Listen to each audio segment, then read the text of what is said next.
So I'm going to talk on microcatheters.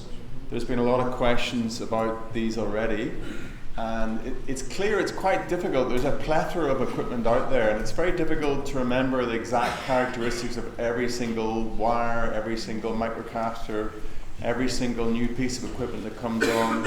And then once you think you've mastered it on, another company brings another 5 or 6 out, and you have to remember it all over again. So what I think works better is if you have an understanding of the characteristics that you require to address the problem that you're encountering. And then you can make a rational choice what equipment is likely to overcome that challenge. And microcatheters are one of these. They're relatively new on to the market. It's only not so long ago that the only microcatheter out there was a very rudimentary plastic straw, which we use for wire exchanges and root ablation and what have you. And rudimentary CTO-PCI didn't really use microcatheters. It's not so long ago that we were talking about using over-the-wire balloons, and we had to talk people out of that and tell them why that wasn't a good idea. So more or less with CTO-PCI nowadays, we say that you need a microcatheter to do all sorts of things within the CTO environment. It's not just as simple as a wire exchange device. And often if you think of the evolution of the challenges, you can start to understand why the technology has changed. So say you're Olivier there and you're sitting there scratching your head because you have a lot of hair to scratch. There's a lot of hair going on there. You're scratching, you put all your product in, and then you start scratching your head and thinking, what am I going to add? Where am I going to add value to the market? He's thinking, what problem have I got to overcome? And how aligned is that problem to the problems that physicians overcome? So if we go back 15 years ago, often the issue was that you'd use wire exchange for root ablation. And the reason you do that is because a rotowire is largely rubbish and you couldn't use it, you couldn't negotiate any sort of disease with it. So you would choose another wire, and once that other wire was down the distal vessel, you would put some sort of plastic tube down over it, take the rotowire out and exchange it, or take the normal wire out and exchange it for a rotowire. So the characteristics of the microcatheter were fairly rudimentary. And you might say to yourself, well, why would you just not use a balloon instead of a microcatheter? Has anybody got any ideas about why we just don't use balloons? Are there any reasons why you think you wouldn't use a balloon? Profile? Well, of course you can get very thin balloons, so the crossing profile of a balloon can actually be as good, if not better, than a microcatheter, so that wouldn't be the first thing I would rush to. Anything else?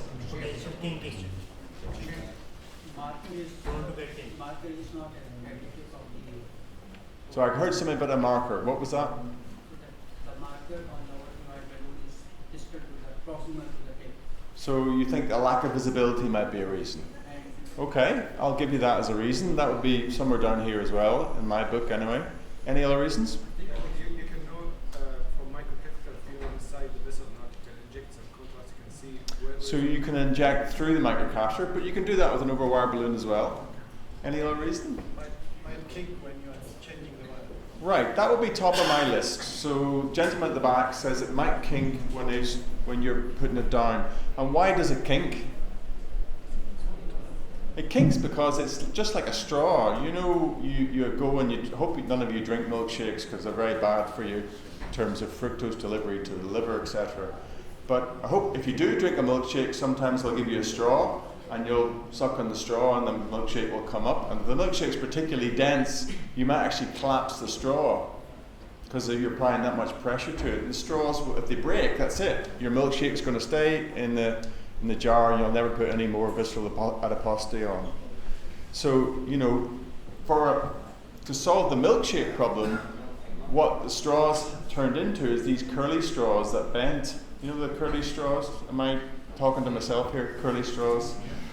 And the curly straws meant that when you bent the straw, rather than kinking and stop you accessing the precious milkshake, it actually just bent.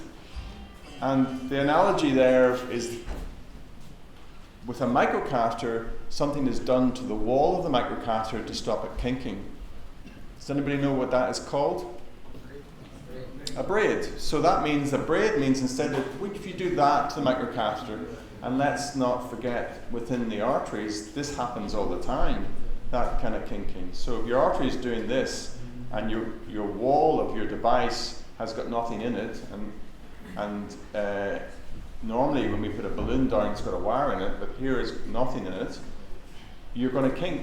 And if you kink, you can't get the wire in, you can't get the wire out.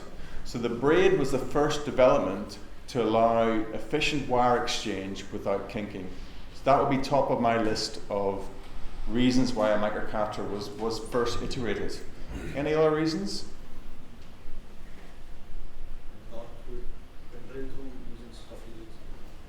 Okay, yeah, so that's again a different problem. So now you're saying actually we want to get the microcatheter through the lesion. And that's going to require a different kind of mechanics or a different kind of change to the microcatheter to bully its way through the lesion. And we'll come across a couple of ways you can do that. But you're starting to see that you're going from a simple device which has got a braid to stop kinking to a more robust device that's going to have some pressure to go through the plaque. And that's a totally different problem. So let's think our way through the solutions to these problems with the understanding that C2PCI gives all sorts of different challenges. Do you see this diagram, this schematic of a microcatheter, and this bit's white and this bit's black? This bit we call I know I'm talking to you as if you're all a bit simple, but you know most audiences are, so you guys look a bit smarter than most. This is called what? The tip. So, but do you have a tip on a balloon? Is it different from the body in the balloon? If I was drawing that balloon, would the tip of the balloon look different to the shaft? Right. So the tip looks different because it is different. And there's a reason why you have a tip, and it has a different characteristics from the shaft. And what's the primary goal of this tip? First of all, somebody said tapered, and you can see why it's tapered, the same reason wires are tapered. So it means that force applied at the tip is higher than the force applied here, because it's just a force per square area. What is the other characteristic of the tip? Penetration. Yeah, so people said two things. Penetration is covered by the taper. You said it's polymer jacket, so what does that add? Lubricity. So that helps with trackability, is the other thing. What other characteristic would you say of the tip? Say I took this tip off and you poked your thumb against the white bit. How would that feel? Soft or hard? Hard. If I did the same here, how would it feel? Soft. So the soft means the tip is what? Atraumatic. It means it's relatively atraumatic and it's flexible. And the flexible bit is one of the important things about coronary vasculature, because it's not like peripheral vasculature where you've just got straight legs that don't move. All the arteries are bendy and twisty.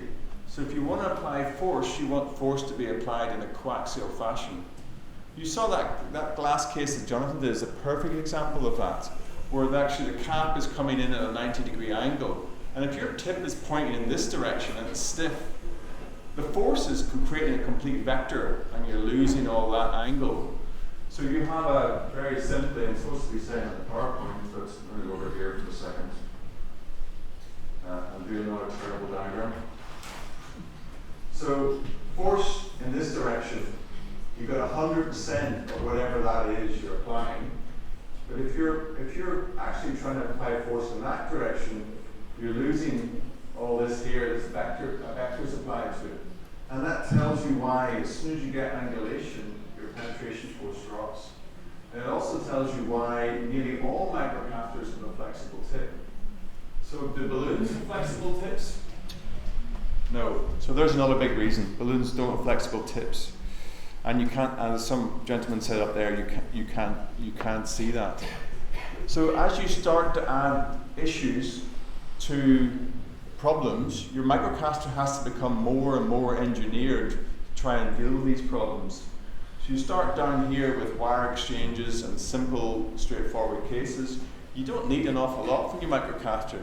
You just want the ability to change the wire shaping, to change the wire if necessary.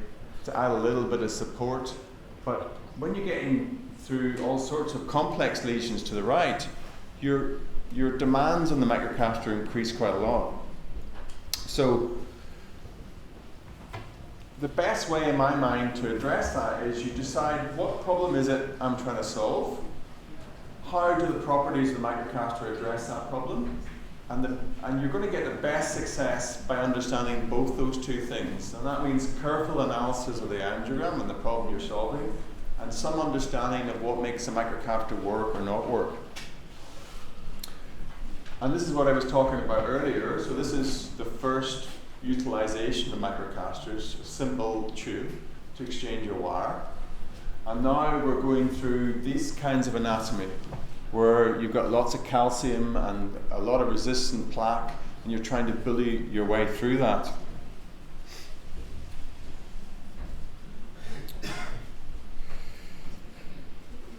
So if you break it down in terms of the function of the case, you know, they do quite a lot of things. They increase the support of the guide catheter. They add things in terms of guide wire steering, penetration force, rapid wire exchange. And you saw from Jonathan's case that if a wire isn't working, there's usually a reason why it's not working. You want to understand that quickly and you want to change it. Within the anatomy, you can deliver things distally, as somebody said in the audience.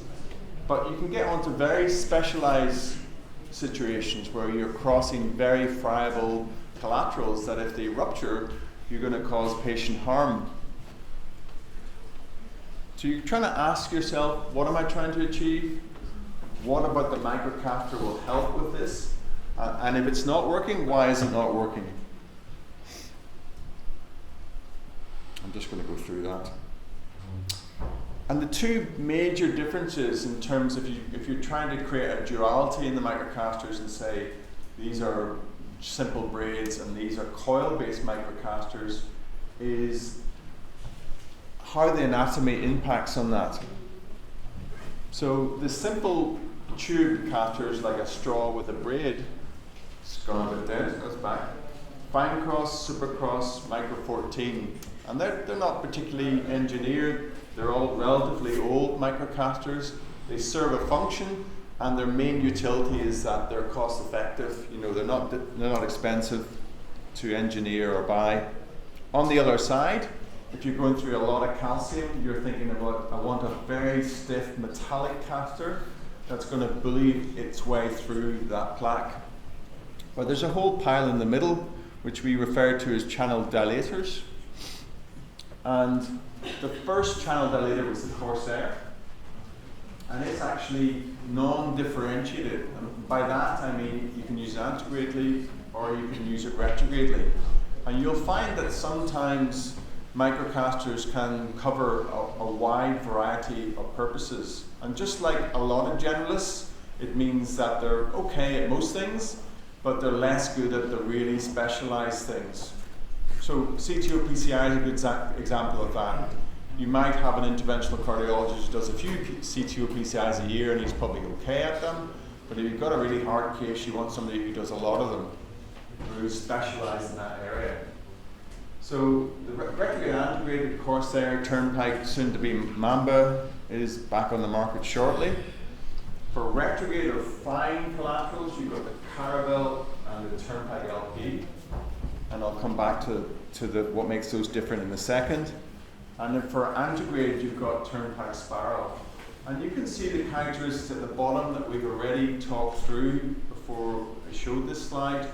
But the tapered tip is almost unique or common to all these microcatheters for the reasons we discussed, but slightly different for different things. So if you're going to go through hard plaque, a tapered tip helps penetration force. If you're going to go through small collaterals, you want that tip to be as flexible and soft as possible. Now you can start to see why a Caravelle might be a good choice for a collateral, but it might be a very bad choice for a situation where you want it to bully your way through calcium. That doesn't make it bad, it just means what makes it good, or what makes it good is correct alignment with the problem. So So it's the problem to the mechanics of the microcatheter. And then you've got other situations, other ways of iterating the device which add efficacy to it. So what makes the Turnpike spiral different from the Turnpike, for example? Anyone? It is more flexible. More talking. So how does that work then? So essentially they're the same catheter, with the only difference being the Turnpike spiral has got a nylon thread external to the catheter. So it acts like a corkscrew. So it kind of grips the plaque external to the microcatheter. Otherwise, they're very similar. So your basic microcatheters, you've got the Supercross and the Fine Cross. This is still the best-selling microcatheter in the world, to my knowledge. And again, I think the only real reason for that is that it's cheap. Otherwise, it hasn't got a lot to offer. The Turnpike, you're starting to see the emergence of these coils inside. And what is the purpose of the coil? Push. To push? Push and support. Push and support. Well, support, absolutely. I mean, any metallics, if you increase shaft diameter and you use the right materials, you'll increase the support level. But to activate these coil-based microcatheters, what do we have to do? Torque. So how does torque work? How does the torque work in terms of what value does it add? So the analogy I use, and I should really have brought my skipping rope, but I didn't. If you go out to the garden and you have a rope and you start turning it round and round, are you applying torque to that rope? Yes or no? No. So how would I apply torque to that rope? Yeah, so I've got to fix the tip. If the tip is fixed and I still rotate it, then I'm applying torque to it.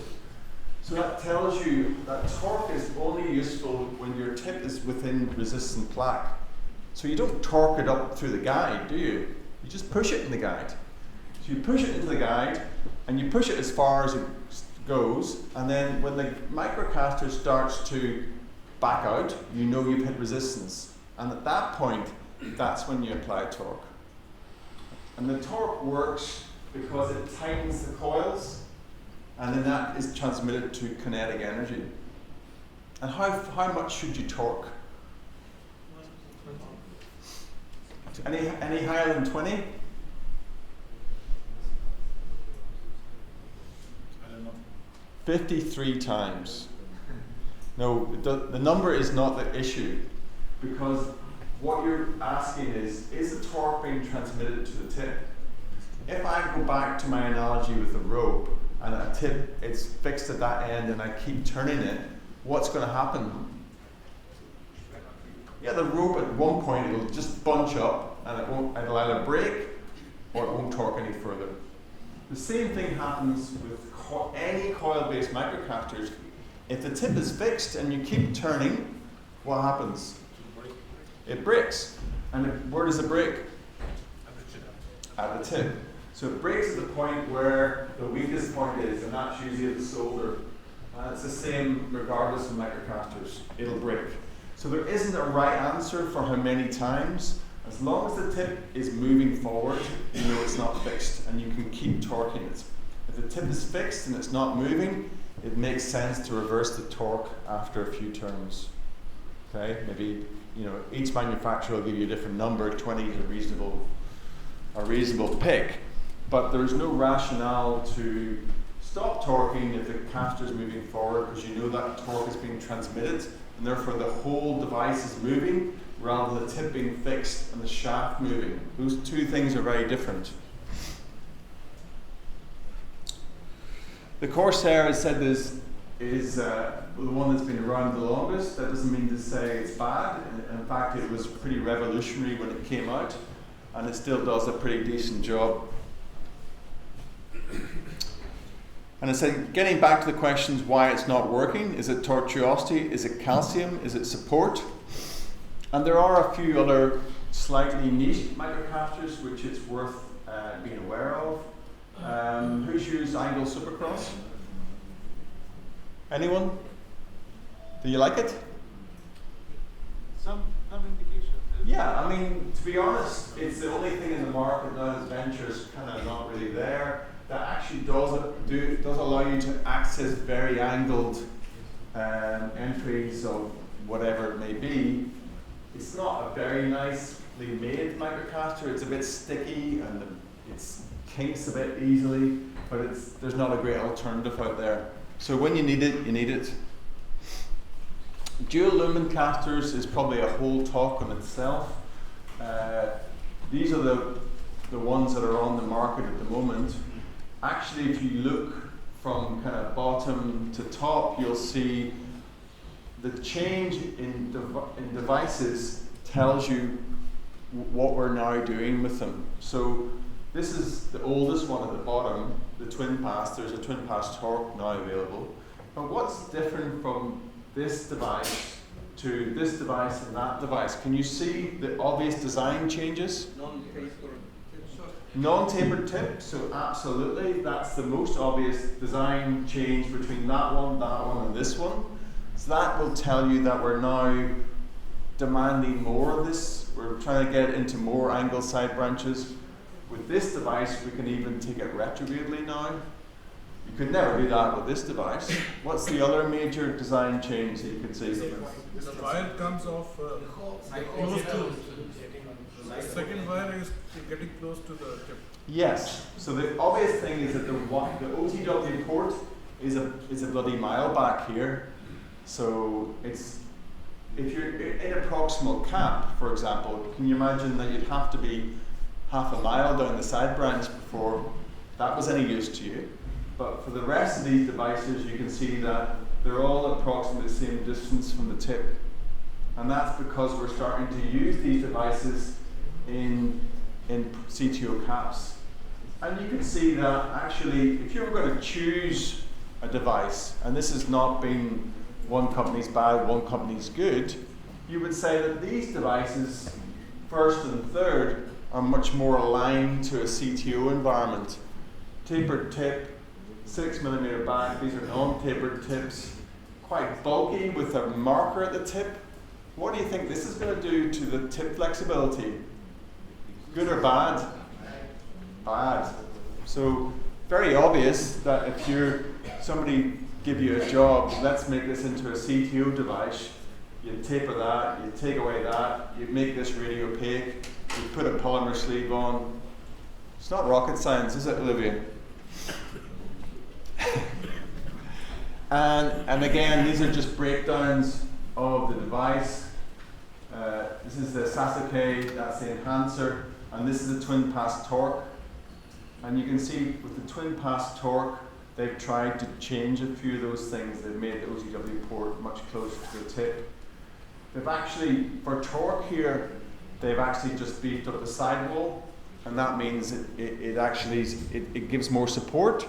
But the flip side is it's bigger and therefore less easy to use in small guides.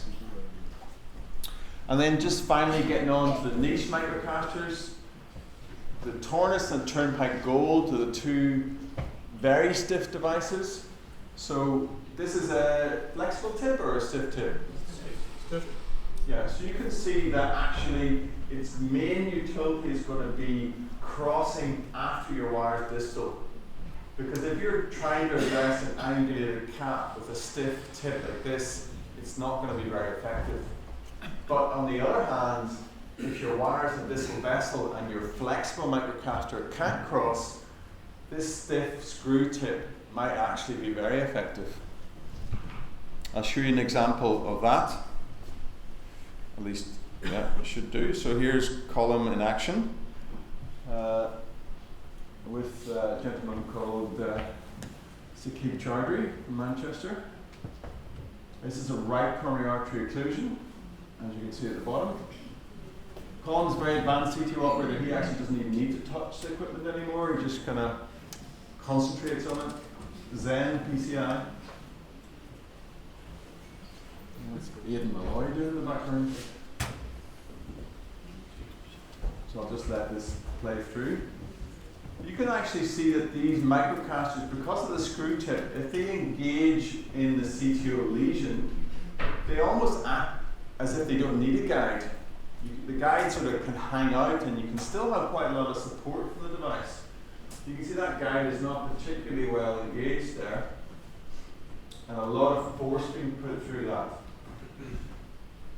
If you watch Cullum's hands when that's going in, you'll see he's torquing with his right hand and applying he's just facilitating the torque with his left hand. You see his left hand up the top facilitating the torque. Most of the torque is left hub. You must make sure you don't hold with the left where the left hand is, but you just transmit the torque. So it's almost kind of encouraging it forward. And as long as the device is going forward, you can keep torquing in the same direction.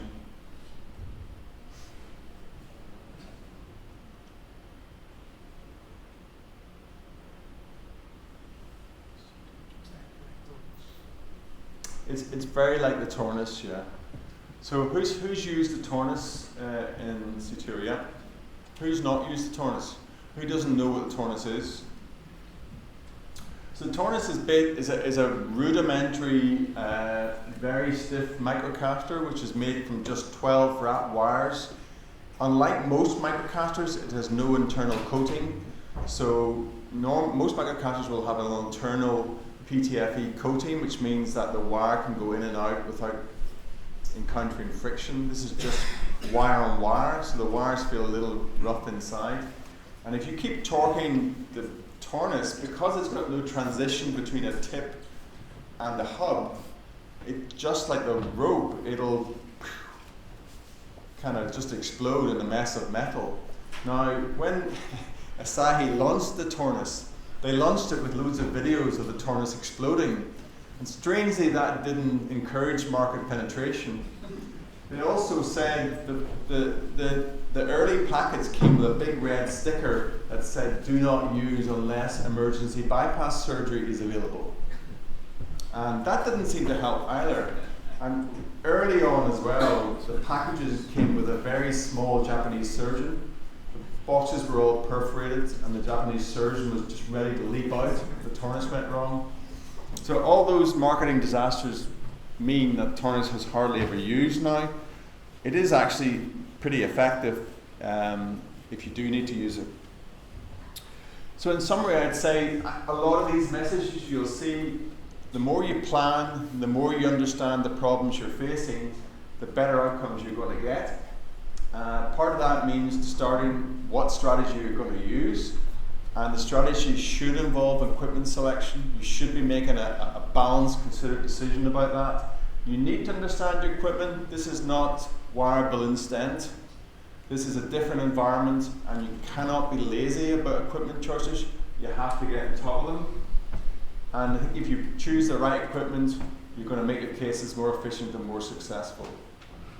So thank you for your attention, and if you've got any questions, please ask them. I asked about the lengths of your microcatheters. This Corsair is available in 135, 150. Which lengths to go for, and which areas Caravel is preferable to Corsair or vice versa? So the length is straightforward. The 135 is for antegrade, the 150 is for retrograde, and that's just the difference in collateral length at 15 millimeters. Nearly all the devices conform to that. There's some minor differences, like Sasuke is 145, for example. The Enhancer is 155, but more or less, if you think 135, 150, those are a reasonable choice. Your second part was? How would you compare Caravel from Corsair? Okay, so if we look back to the slide on regarding retrograde wire escalation, going through the connections. Yeah. Which one is preferable and why? Which microcatheter? In different situations. Which microcatheter? So the primary goal with retrograde crossing is what? go through the laterals without You want to be successful or you want to be safe? safe. Right. So the primary thing is to stay safe. The secondary thing is efficacy. Okay. So this Carnival, for example, is a non-coil based catheter. It's a braid catheter, and it's the two design goals that you're talking about with a microcatheter are trackability and pushability. So pushability is your ability to apply force in a single direction. Trackability is your ability to follow around very tortuous channels. Okay, so on one side of that equation are very thin, non-coil based catheters, and they tend to be more trackable than pushable. The more you add weight or metal to a microcatheter, the more pushable they become. So with a collateral, would you rather have a microcatheter that's trackable or pushable? Trackable. So, and that desire for it to be trackable rather than pushable will increase with the friability of the collateral. So the more friable it is, or the greater the consequence of perforation, the more likely you are to want to have something which is tracked but doesn't apply a lot of force. So in answer to your question, the cargo is much more trackable and much less pushable. So if you think of the case in its entirety, then it will cross collaterals easier than a coil-based microcatheter most of the time. Not all the time, most of the time. But once you have crossed, it will make less progress within resistant plaque most of the time. So sometimes you need a pretty safe catheter, microcatheter to cross, and then a more robust catheter to deal with it. So if I saw, for example, a post-bypass occlusion, and I was going by an epicardial collateral, I'd say, well, the first thing I want to do is not to cause harm to the patient, so I'm going to choose a catheter which tracks around this tortuosity without causing perforation.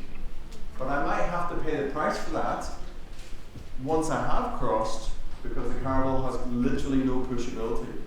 It's the pushability of a cooked spaghetti. And this is a design goal that you face as an engineer. You're not, we talk about this is good, this is bad. If I went to an engineer and said, make me a good microcatheter, how helpful do you think that instruction would be? Not very is the answer. So the specificity of the device, the more specific it is, the more weaknesses it will have in some areas and the more strengths it will have in other areas. So there may be a case which you look at and you say, okay, this looks a relatively straightforward case. So I'm going to take a microcatheter like a Corsair, which has been around 10 years, should cross the septals, that it isn't too hazardous, that environment distally, and that may be a good choice. On the other hand, you may think, this epicardial collateral is so high risk, safety is so high up my priority, I'm going to tiptoe around it without causing any harm to the patient.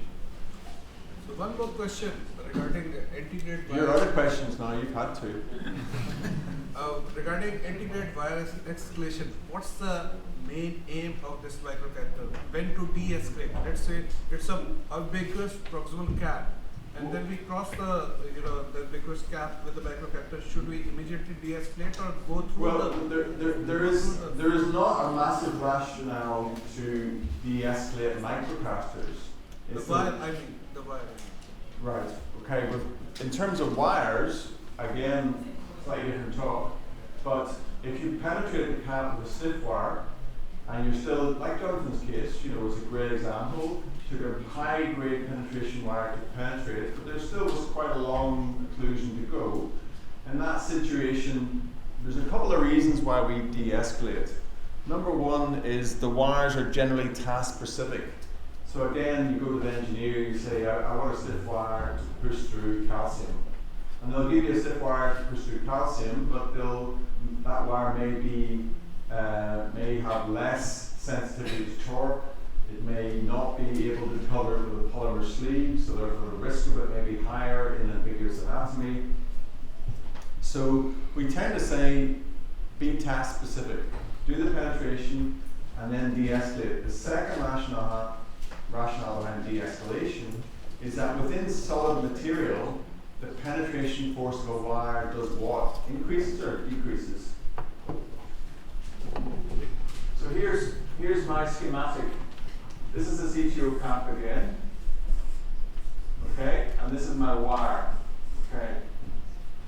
So this is blood here, and I'm going in this direction. Now at this point, as soon as I get the wire into this material, what happens to the penetration force of the wire at point B?